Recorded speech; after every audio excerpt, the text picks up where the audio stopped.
अस्सलामुअलैकुम दोस्तों, आऊं आहियां अब्दुल्लाह गडाणी।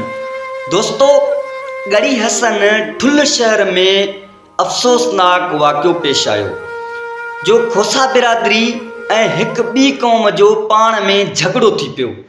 झगड़े थियण खां पोइ उतां जे हद जे ऑफिसर ऐं पुलिस अहलकारनि बग़ैर लेडी पुलिस जे नियाणियुनि खे गिरफ़्तार कयो। गिरफ़्तार करण खां पोइ 12 साला नियाणी आसिया खोसो खे जिनसी ज़्यादती जो निशानो बणायो ऐं उन खां पोइ उन्हनि औरतुनि उन्हनि नियाणियुनि जूं जेकी आहे सोन जूं वालियूं लाथियूं हुयूं।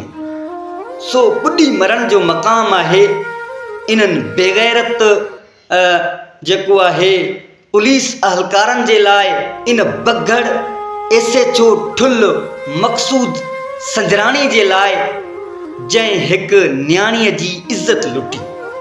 छा हू पाण नियाणियुनि वारो न आहे? शर्म अचणु खपे इन पुलिस अहलकारनि खे, शर्म अचणु खपे इन जेको आहे दरिंदे SHO खे जेको कंहिं नियाणीअ जी इज़त खे इज़त नथो सम्झे। छा पुलिस जो इहो कमु आहे कि कंहिंजी इज़त जे अंदरि गैरत जे अंदरि हथु विझणु? पुलिस जो इहो कमु आहे कि असांजे जेकी आहे नंगनि दंगनि जी हिफ़ाज़त करणु। पुलिस जो इहो कमु आहे कि अमन अमान कराइणु। पुलिस असांजे टैक्स मां पलिजे थो पियो। पुलिस जो इहो कमु न आहे कि असांजे गैरत जे अंदरि हथु विझणु।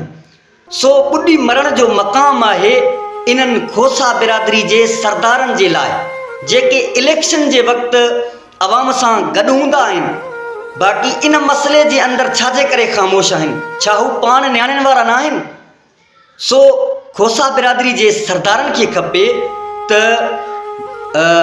खोसा बिरादरी जा सरदार जेकी आहिनि इन मसइले जे अंदरि अॻिते अचनि, आसिया खोसे जे इंसाफ़ जे लाइ मैदान ते अचनि, इंसाफ़ जे लाइ मैदान ते अचनि त जीअं जेके पुलिस अहलकार आहिनि, जेको SHO मक़सूद संजराणी जेको ज़ुल्म कयो आहे, गैरत जे अंदरि हथु विधो आहे, उनखे गिरफ़्तार कयो वञे ऐं इन पुलिस अहलकारनि खे सख़्तु सज़ा ॾिनी वञे, जीअं अॻिते जे लाइ कंहिंखे बि अहिड़े क़िस्म जी का ज़रूरत न थिए जो कंहिंजे गैरत जे अंदरि को हथु विझे।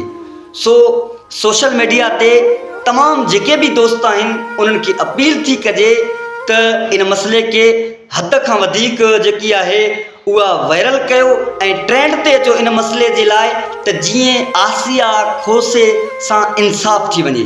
छो त आसिया खोसो हिकु जेकी आहे लावारिस नियाणी कोन्हे।